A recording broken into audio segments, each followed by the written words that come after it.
جی تو پہلی بات تو یہ کہ ہمیں معلوم ہونا چاہیے کہ اردو زبان کی پیدائش کب ہوئی اور کہاں ہوئی. تو ہم بخوبی جانتے ہیں، ظاہر ہے کہ بار بار یہ بات ہو رہی ہے کہ اردو زبان کی پیدائش جو ہے وہ 12ویں صدی کے اخیر میں ہوئی. سب سے پہلی بات تو یہ کہ 12ویں صدی کے اخیر میں اس زبان کی پیدائش ہوئی. دوسری بات یہ ہے کہ اردو زبان کی پیدائش دہلی اور اس کے گرد و نواح میں ہوئی. بالکل یہ طے ہے نا. اس حوالے سے جو ہے ابھی اب تک کی جو تحقیق ہے اس کے مطابق تو یہی ہے. اب کل کو ہو سکتا ہے کہ یہ نظریہ بدل جائے، لیکن فی الحال تو یہی ہے. ٹھیک ہے. جس زمانے میں یہ زبان پیدا ہو رہی تھی یعنی 1193 یعنی 12ویں صدی میں، اس زمانے میں یہاں پر کھڑی بولی رائج تھی. ٹھیک ہے.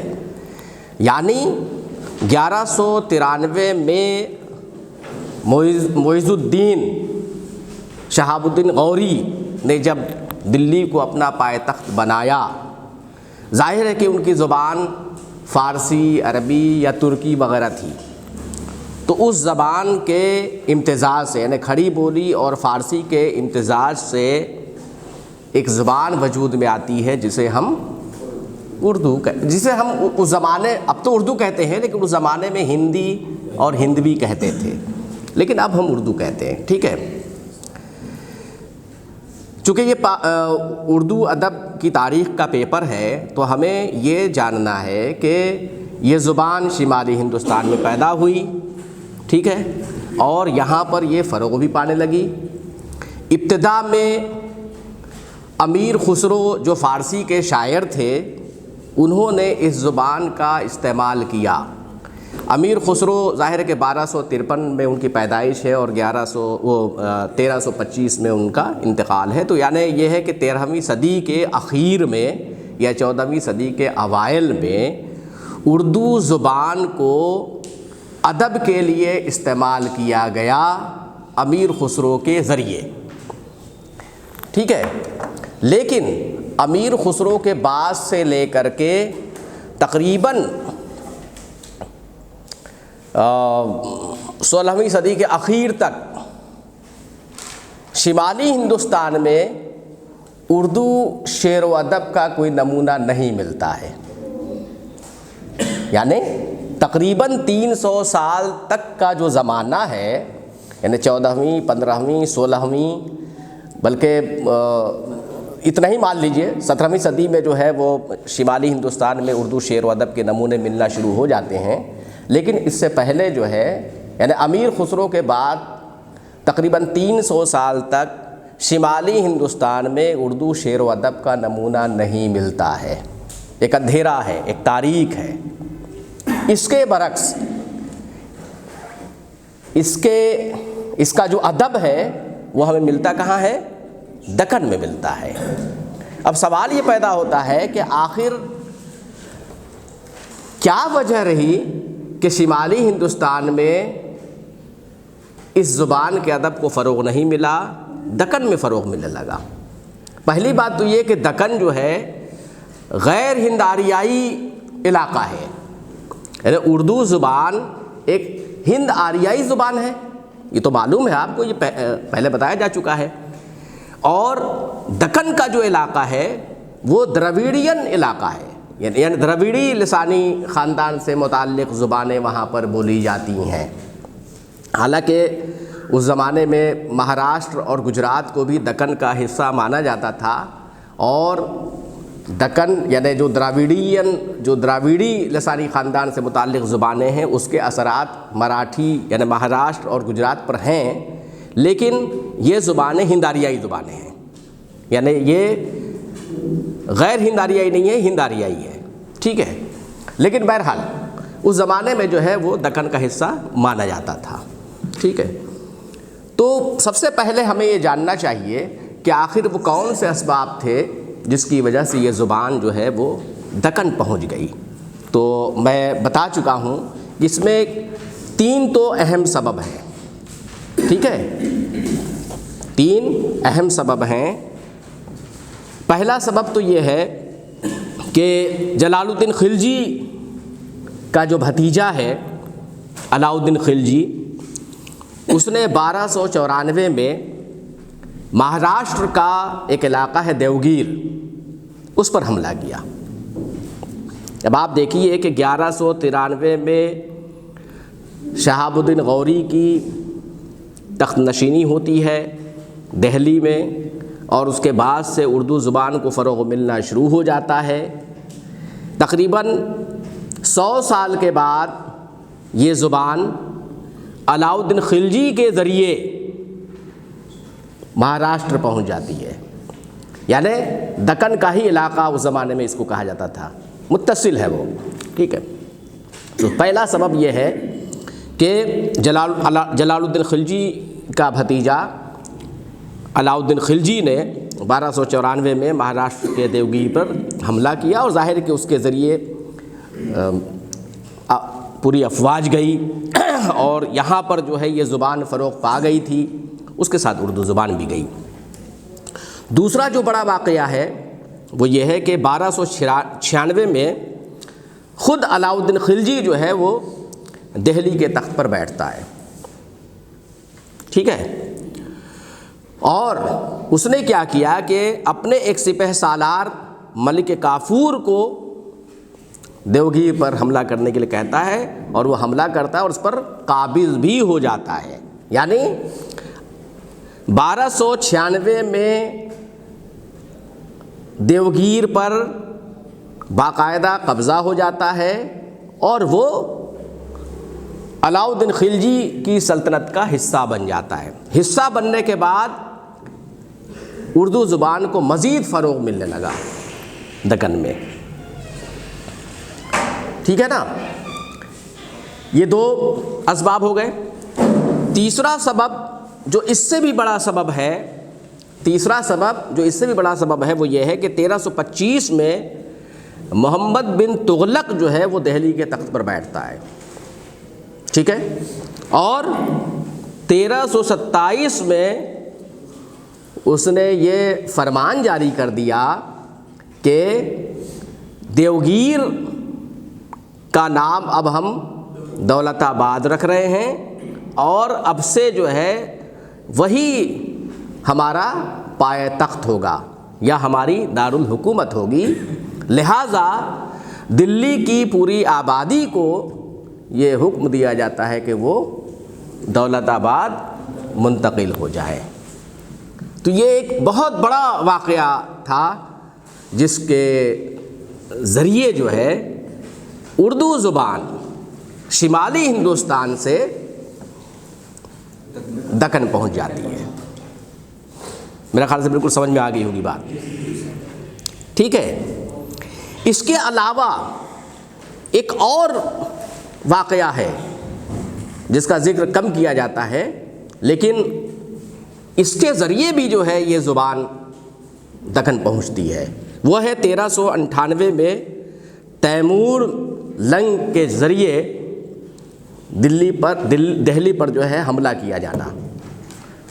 اس زمانے میں جو ہے ایک بہت بڑی آبادی جو ہے وہ دکن کی طرف کوچ کر گئی یا ادھر ادھر جو ہے منتشر ہونے لگی، ٹھیک ہے نا۔ تو یہ 4 اسباب ہیں جو طلباء کو جاننا چاہیے، جن کے بارے میں معلوم ہونا چاہیے کہ جس کی وجہ سے یہ زبان جو ہے شمالی ہندوستان سے دکن میں پہنچ گئی۔ اب آپ کو یہ بھی معلوم ہے کہ کچھ ہی عرصے کے بعد محمد بن تغلق نے اپنا جو فرمان ہے واپس لے لیا، اور یہ حکم دے دیا کہ اب جو ہے نہیں دولت آباد نہیں، اب پھر سے دہلی جو ہے ہمارا پائے تخت ہوگا، لہٰذا پوری آبادی جو ہے پھر یہاں منتقل ہو جائے۔ لیکن ظاہر ہے کہ یہ بہت مشکل کام تھا، بڑی مشکل سے تو وہاں پہنچے تھے، کچھ لوگ آئے کچھ لوگ نہیں واپس آئے۔ اس طرح سے کہنے کا مطلب یہ ہے کہ وہ زبان جو ہے وہاں پر فروغ پانے لگی۔ آخر میں ہوا یہ کہ اسے اس پر حکومت بھی کرنی تھی دکن پر، تو اس نے کیا کیا کہ پورے دکن کو 100 گاؤں میں بانٹ دیا، 100 گاؤں میں بانٹ دیا، اور ہر 100 گاؤں پر ایک امیر مقرر کیا، ٹھیک ہے، یعنی اپنا ایک نائب مقرر کیا۔ انہی میں سے ایک امیر علاء الدین شاہ بہمن نے خود مختاری کا اعلان کر دیا۔ کب؟ 1347 میں، یعنی 15-20 سال کے عرصے میں وہاں کے ایک امیر علاء الدین شاہ بہمن نے خود مختاری کا اعلان کر دیا اور سب کو اپنے فیور میں کر کے بہمنی سلطنت قائم کر دی۔ اور یہ سلطنت 1527 تک قائم رہتی ہے۔ اس کے بعد جو ہے رفتہ رفتہ جو ہے اس کا بھی شیرازہ بکھرنا شروع ہو جاتا ہے اور یہ ٹوٹ کر 5 حصوں میں منقسم ہو جاتی ہے، ٹھیک ہے۔ وہ کون کون سی ہے؟ عماد شاہی سلطنت، برید شاہی سلطنت، نظام شاہی سلطنت اور عادل شاہی سلطنت اور قطب شاہی سلطنت۔ یہ جو سلطنتیں ہیں دکن میں، یعنی بہمنی سلطنت پہلے تو، اور پھر بہمنی سلطنت کا شیرازہ بکھرنے کے بعد جو 5 حصوں میں یہ سلطنت منقسم ہو گئی، اور منقسم ہو کر کے عماد شاہی سلطنت، برید شاہی سلطنت، نظام شاہی سلطنت، عادل شاہی سلطنت اور قطب شاہی سلطنت میں بٹ گئی۔ ان تمام سلطنتوں کے ذریعے اردو ادب کو فروغ ملنے لگا تھا۔ اب سوال یہ پیدا ہوتا ہے کہ اردو زبان کی پیدائش شمالی ہندوستان میں ہوئی اور اس کے ادب کو فروغ مل رہا ہے دکن میں، کیوں؟ تو اس کی بنیادی وجہ یہ ہے کہ شمالی ہندوستان میں دربار کی زبان فارسی تھی، لہٰذا یہاں کا جو پڑھا لکھا طبقہ تھا وہ فارسی میں چیزیں لکھ رہا تھا، اس لیے فارسی شاعری کو فروغ مل رہا تھا، اردو ادب کو فروغ نہیں مل رہا تھا۔ عوام کی سطح پر اس زبان کو فروغ مل رہا تھا، یعنی عام بول چال کی سطح پر اردو کا استعمال خوب ہو رہا تھا، لیکن لکھنے پڑھنے کے لیے فارسی کا استعمال کیا جا رہا تھا۔ اس کی بنیادی وجہ یہ ہے کہ یہاں پر عدالت کی زبان، سرکار کی زبان، حکومت کی زبان فارسی تھی، ٹھیک ہے۔ اس کے برعکس اگر آپ دکن کا جائزہ لیں تو دکن میں ہوا یہ کہ ایک بہت بڑی آبادی جو ہے اردو بولنے والوں کی آبادی وہاں چونکہ منتقل ہوئی، اور اس زبان کو چونکہ وہاں بہت زیادہ فروغ ملنے لگا، تو اس لیے وہاں کے حکمرانوں نے عدالت کی زبان فارسی کے بجائے اردو کو رکھا، یعنی کہیں نہ کہیں اردو کی اہمیت کو انہوں نے برقرار رکھا۔ فارسی اپنی جگہ پر تھی لیکن اردو کی اہمیت کو بھی اہمیت دی، اردو کو بھی اہمیت دی، ٹھیک ہے۔ ایسی صورت میں ہوا یہ کہ وہاں جو کچھ بھی چیزیں لکھی اور پڑھی جا رہی تھی وہ اردو میں لکھی اور پڑھی جا رہی تھی۔ اچھا، ایک چیز یہ بھی کہ اس زمانے میں صوفیاء اکرام کی ایک بڑی تعداد جو ہے دہلی سے دکن جاتی ہے، تو صوفیاء اکرام کے ذریعے بھی اس زبان کو یا اس کے ادب کو بہت فروغ ملا۔ اچھا، میں پہلے بتا چکا ہوں کہ زبان اور ادب میں فرق کیا ہے۔ زبان کے لیے تحریر شرط نہیں ہے، یعنی ہم زبان سے جو کچھ بھی ادا کر رہے ہیں، ہم اپنے خیالات کا اظہار اگر ایک جگہ سے دوسری جگہ پہنچا رہے ہیں زبانی، تو وہ زبان ہے، ادب نہیں ہے۔ ادب کے لیے تحریر شرط ہے۔ اچھا، یہ بھی بتایا جا چکا ہے کہ ادب مجموعی طور پر ادب، یعنی کسی بھی خیال کا تحریر کی شکل میں پیش کیا جانا ادب ہے، خواہ وہ مذہبی ہو، سیاسی ہو، سماجی ہو، معاشی ہو یا تخلیقی ہو۔ ہمارا تعلق چونکہ تخلیقی ادب سے ہے، اس لیے ہم تخلیقی ادب پر زیادہ بات کریں گے، لیکن ادب کو تو فروغ مل رہا تھا، تخلیقی ادب نہ صحیح، متصوفانہ ادب کے ذریعے، مذہبی ادب کے ذریعے، ہے نا، اخلاقی تعلیم کے ذریعے۔ اب جیسے مثال کے طور پر بہمنی سلطنت جب قائم ہوئی تو بہمنی سلطنت میں خاص طور پر صوفیہ اکرام کا زیادہ ذکر ملتا ہے کہ ان کے ذریعے جو ہے اس کو فروغ ملا۔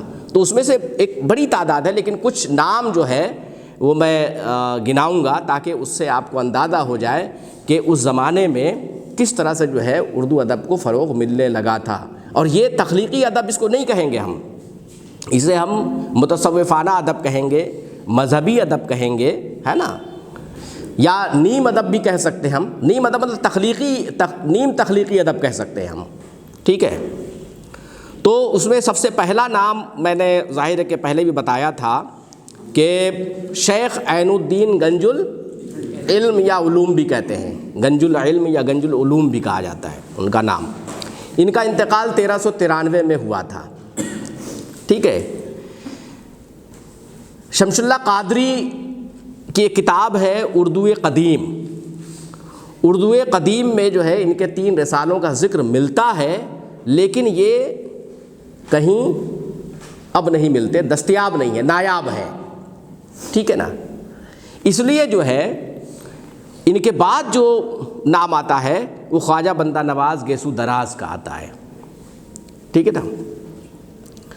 خواجہ بندہ نواز گیسو دراز بھی ظاہر ہے کہ دلی سے ہی گلبرگہ گئے تھے، غالباً 1399 کے آس پاس جو ہے یہ گلبرگہ جاتے ہیں، اور ان سے منسوب جو کتابیں ہیں معراج العاشقین ہے، ہدایت نامہ ہے، تلاوت الوجود ہے، اور ایک رسالہ ہے 12 ماسہ، ٹھیک ہے۔ ظاہر ہے کہ یہ جو کتابیں ہیں یہ سب متصوفانہ موضوعات پر مشتمل ہیں، رشد و ہدایت سے متعلق ہیں، ٹھیک ہے۔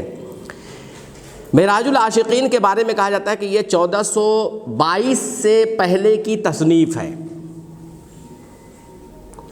بعض لوگوں نے اسے اردو کی پہلی کتاب بھی مانا ہے، مطلب تخلیقی ادب نہیں، ویسے ادب تو ہے، یعنی تحریر کی شکل میں ہمیں ملتی ہے۔ معراج العاشقین میں ایک 2-3 جملے جیسے ہے وہ ذرا سن لیجئے، اس میں لکھا ہے، جیسے اس سے آپ کو اندازہ ہوگا کہ اس زمانے میں اردو زبان کی شکل کیا تھی، ٹھیک ہے۔ نبی کہے تحقیق کے درمیان تے 70,000 پردے، نبی کہے تحقیق کے درمیان تے 70,000 پردے، اجیالے کے اور اندھیارے کے، اگر اس میں تے ایک پردہ اٹھ جائے تو اس کی آنچ تے میں جلوں۔ یہ ہے معراج العاشقین جو کتاب ہے، اس میں اس کی یہ نثر ہے، ٹھیک ہے۔ اس کے علاوہ ان کے علاوہ نے تیسرا وہ خواجہ بندہ نواز گیسو دراز کے بعد جو ہے ایک نام آتا ہے، ان کے پوتے ہیں عبداللہ حسینی،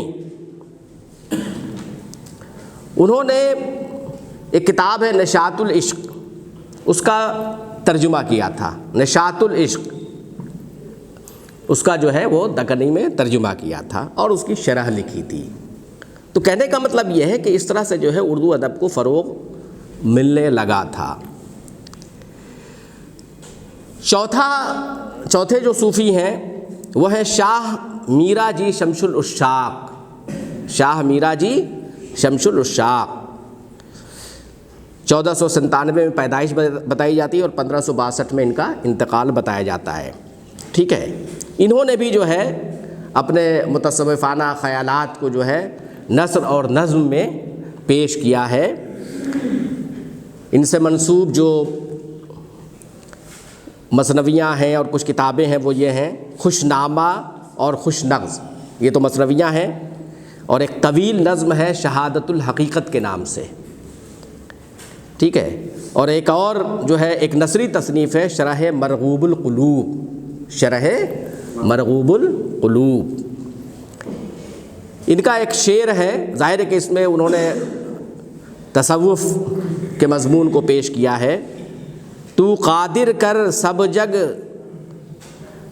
تو قادر کر سب جگ سب کو روزی دیوے، تو قادر کر سب جگ سب کو روزی دیوے، تو سبھوں کا دانا بینا سب جگ تجھ کو سیوے۔ ٹھیک ہے نا؟ آپ یہ دیکھیے کہ اس زمانے کی جو زبان ہے اردو، جسے ہم آج اردو کہتے ہیں، اس میں جو ہندی الاصل الفاظ کا اچھا خاصا استعمال مل رہا ہے، جگ ہے، سیوے ہے نا۔